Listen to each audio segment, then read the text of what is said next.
Hello hi friends. ഇന്നത്തെ നമ്മുടെ recipe wheat naan and paneer masala. അപ്പം നമ്മൾ ഗോതമ്പ് കൊണ്ടാണ് നാൻ ഉണ്ടാക്കുന്നത്. അത് നമുക്ക് വളരെ സോഫ്റ്റായിട്ടുള്ളൊരു നാനാണ്. പിന്നെ അതും നമുക്ക് പെട്ടെന്ന് ഉണ്ടാക്കുന്നത്, ഞാൻ ഈസ്റ്റ് ഉപയോഗിച്ചല്ല, പെട്ടെന്ന് ഉണ്ടാക്കുന്ന രീതിയിലാണ് ചെയ്യുന്നത്. അപ്പം ഞാൻ ഗോതമ്പ് പൊടി എടുത്തിട്ട് അതിലോട്ട് കുറച്ച് ഉപ്പ് ഇട്ട് കൊടുത്തിട്ടുണ്ട്.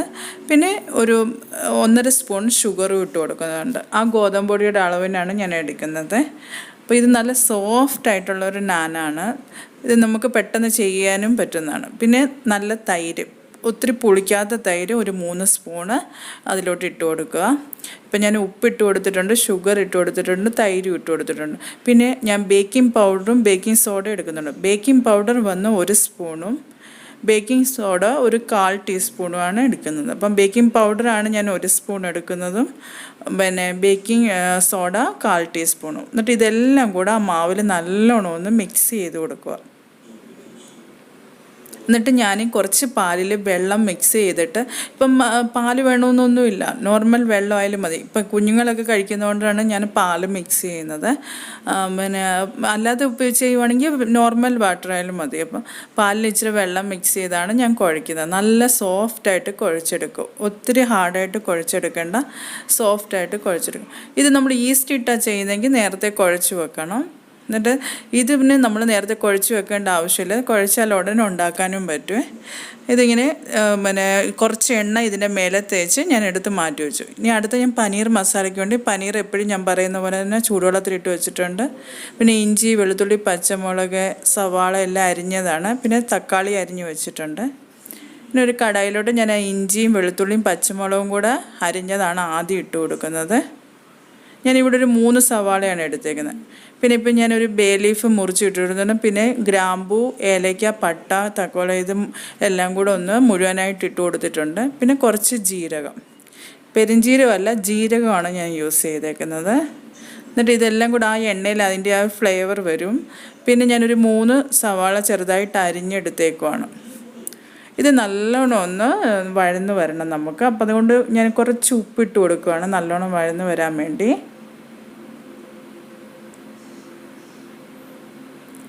ഇതിൻ്റെ കൂടെ തന്നെ ഞാൻ കുറച്ച് ഷുഗർ ഇട്ട് കൊടുക്കുന്നുണ്ട്. ഒരു ഹോട്ടൽ ടേസ്റ്റ് കിട്ടാൻ വേണ്ടിയാണ് ഞാൻ അങ്ങനെ ചെയ്തത്. അപ്പോൾ എന്നിട്ട് ഇതെല്ലാം കൂടെ നല്ലോണം ഒന്ന് ഫ്രൈ ചെയ്യുമ്പോൾ ഒരു ബ്രൗൺ കളറാവുന്ന വരെ നിങ്ങളൊന്ന് വഴറ്റിയെടുക്കുക.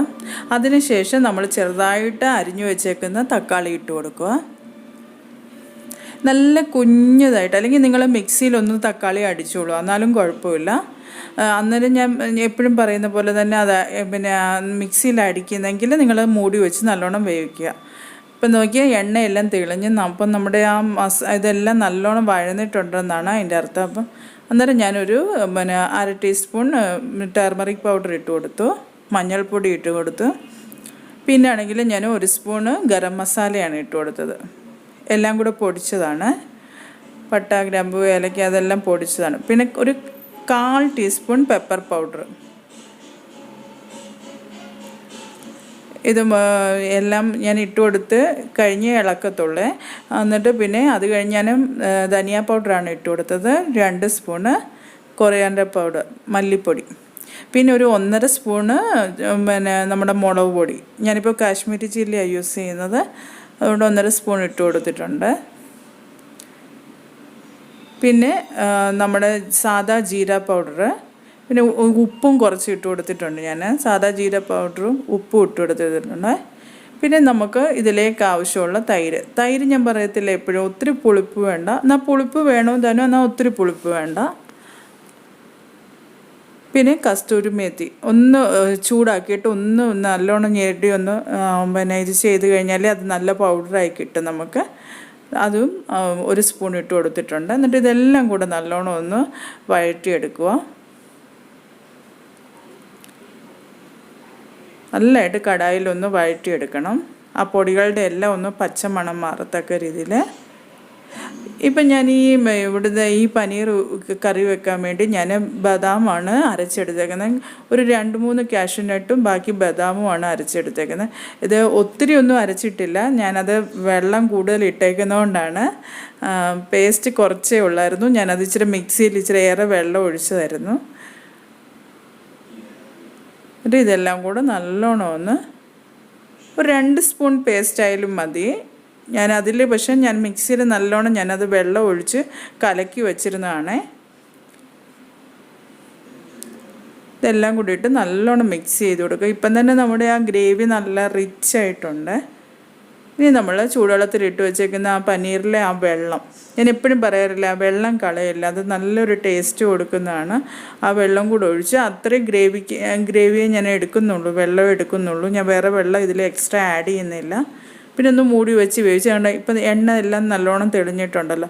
ഈ സമയത്ത് ഞാൻ പനീർ ഇട്ട് കൊടുക്കത്തുള്ളൂ. എപ്പോഴും ഞാൻ പറയുന്ന പോലെ പനീർ ഇട്ടൊന്ന് അതിനകത്ത് കുക്ക് ചെയ്യണം, എന്നാലേ നമുക്ക് ആ പനീറിന് അതിൻ്റെ ആ ടേസ്റ്റ് എല്ലാം കിട്ടത്തുള്ളൂ. ഇപ്പം ഞാൻ പനീറെല്ലാം ഇട്ട് കൊടുത്തിട്ടുണ്ട്. കുറച്ച് കൊത്തമല്ലിയും കൂടി ഇട്ട് കൊടുത്തിട്ടുണ്ട്.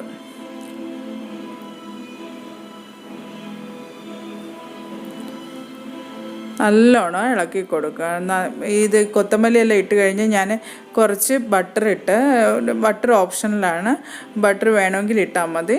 ബട്ടർ ഇട്ട് കൊടുത്തിട്ട് മൂടി ഒന്ന് വെച്ചേക്കുവാണ്. ഇപ്പം ഞാൻ നമ്മുടെ നാനിൻ്റെ ഇത് എല്ലാം കുഴച്ച് വെച്ചിരുന്ന എടുത്ത് നാൻ ഉണ്ടാക്കാൻ പോവാണ്. അപ്പോൾ അതിൽ നിന്ന് ഒരു ചെറിയൊരു ഉരുള എടുത്ത്, ഇപ്പം ഞാൻ 2-3 ടൈപ്പിൽ നമുക്ക് ഉണ്ടാക്കാം. നമുക്ക് വേണമെങ്കിൽ ഓവനിൽ വെച്ച് ഉണ്ടാക്കാം, അല്ലെങ്കിൽ തവയിൽ തന്നെ വെള്ളം ഒഴിച്ചൊന്ന് ഒട്ടിപ്പിടിപ്പിച്ചിട്ട് തിരിച്ച് ഫ്ലെയിമിലോട്ട് വെച്ച് നമുക്ക് ചെയ്ത് കൊടുക്കാം. പക്ഷേ എൻ്റെ എളുപ്പത്തിന് ഞാൻ ഗ്യാസിൻ്റെ ആ ഫ്ലെയിമിലിട്ട് തിരിച്ചും മറിച്ചും ഇട്ട് ചുട്ടാണ് എടുക്കുന്നത്. അല്ലെങ്കിൽ ഞാൻ സമയമുണ്ടെങ്കിൽ ഞാൻ ഓവനിലൊക്കെ വെച്ചെടുക്കും. പക്ഷേ അത്ര എനിക്കിപ്പോൾ ഒന്ന് അസുഖമൊക്കെ മാറി വരുന്നേ ഉള്ളതുകൊണ്ട് ഞാൻ അത്രയൊന്നും മെനക്കെട്ടില്ല. ഞാൻ ജസ്റ്റ് സ്റ്റൗവിലൊന്ന് ഇട്ട് തിരിച്ചും മറിച്ചും ഇങ്ങനെ എടുത്തതേ ഉള്ളൂ. ആ ഫ്ലെയിമിലിട്ട് എത്ര നേരം വേണമെങ്കിലും നിങ്ങളിത് വെച്ചാൽ നല്ല സോഫ്റ്റായിട്ട് തന്നെ ഈ ഗോതമ്പ് പൊടി വെച്ചുള്ള നാനിരിക്കും. ഇപ്പോൾ ഇതേ ഷേപ്പിൽ പരത്തിയെടുക്കുക, നാനിൻ്റെ ആ ഷേപ്പിൽ പരത്തിയെടുക്കുക. പിന്നെ ഞാൻ തവ ചൂടാക്കാൻ വെച്ചിട്ടുണ്ടായിരുന്നു, അതിലോട്ട് ഇട്ട് കൊടുത്തു. ഒരു ഭാഗം ഒന്ന് ചെറുതായിട്ട് ചൂടായി വരുമ്പോൾ തിരിച്ചിട്ട് കൊടുക്കുക. ഇത് പിന്നെ ചപ്പാത്തിയൊക്കെ ചുടുന്ന പോലെ തന്നെ. ഞാൻ അല്ലാതെ ഉണ്ടാക്കുന്ന ഞാൻ നിങ്ങൾക്ക് ഒരു ദിവസം നമ്മുടെ മൈദ വെച്ച് ചെയ്യുമ്പോൾ ഞാൻ കാണിച്ചു തരാമേ. ഇപ്പം അതൊന്ന് പൊങ്ങി വരുമ്പോൾ പിന്നെയും തിരിച്ചും ഇട്ട് നമ്മൾ ആ ഫ്ലെയിമിലൊന്ന് വെച്ചിട്ട് നല്ലോണം ഒന്ന് ചുട്ടെടുക്കുക. ഒത്തിരി നേരം വെക്കുകയൊന്നും വേണ്ട, പെട്ടെന്ന് തന്നെ ആവും. ജസ്റ്റ് ഒന്ന് ചെറുതായിട്ട് ആ ഫ്ലെയിമിൽ വെച്ചൊന്ന് ചുട്ടെടുക്കുക. ഞാനിപ്പം ബട്ടറിൻ്റെ ചെയ്യുന്നത് കൊണ്ട് നിങ്ങൾ ഇത് ചുട്ടെടുത്താൽ ഉടനെ കുറച്ച് ബട്ടർ ഇതിൽ തേച്ച് കൊടുക്കുക. പിന്നെ ഇതിൽ നിങ്ങൾക്ക് ഗാർലിക്കും എല്ലാം പരത്തുന്ന സമയത്ത് ഗാർലിക്ക്, കൊത്തമല്ലി എന്താ വേണമെങ്കിലും അതിലോട്ട് വെച്ച് കൊടുത്ത് ഒന്ന് പരത്തി കൊടുത്തു കഴിഞ്ഞാൽ അത് ഗാർലിക് നാനാവും. അപ്പോൾ അങ്ങനെ അതൊക്കെ നിങ്ങളുടെ ഇഷ്ടം. ഡീറ്റെയിൽ ആയിട്ടുള്ള വീഡിയോസ് ഞാൻ കാണിക്കാം. ഞാൻ ഇനിയും വരുന്ന എപ്പിസോഡുകളിൽ ഞാൻ കാണിച്ചു തരാം. ഇതിപ്പോൾ ഞാൻ പെട്ടെന്ന് വീട്ടിൽ ചെയ്യുന്നത് കൊണ്ട് ഞാൻ കാണിച്ചതാണ്. ഇപ്പോൾ നമ്മുടെ നാൻ റെഡിയായി. ഞാൻ ബട്ടർ അപ്ലൈ ചെയ്ത് നാനെല്ലാം റെഡിയായി. അപ്പോൾ ഈ റെസിപ്പിയെല്ലാം നിങ്ങൾക്ക് ഇഷ്ടപ്പെട്ടാൽ നിങ്ങൾ ലൈക്ക് ചെയ്യുക, ഷെയർ ചെയ്യുക, സബ്സ്ക്രൈബ് ചെയ്യുക. അപ്പോൾ നമുക്കിനി അടുത്ത റെസിപ്പിയിൽ ഉടനെ കാണാം. Bye friends.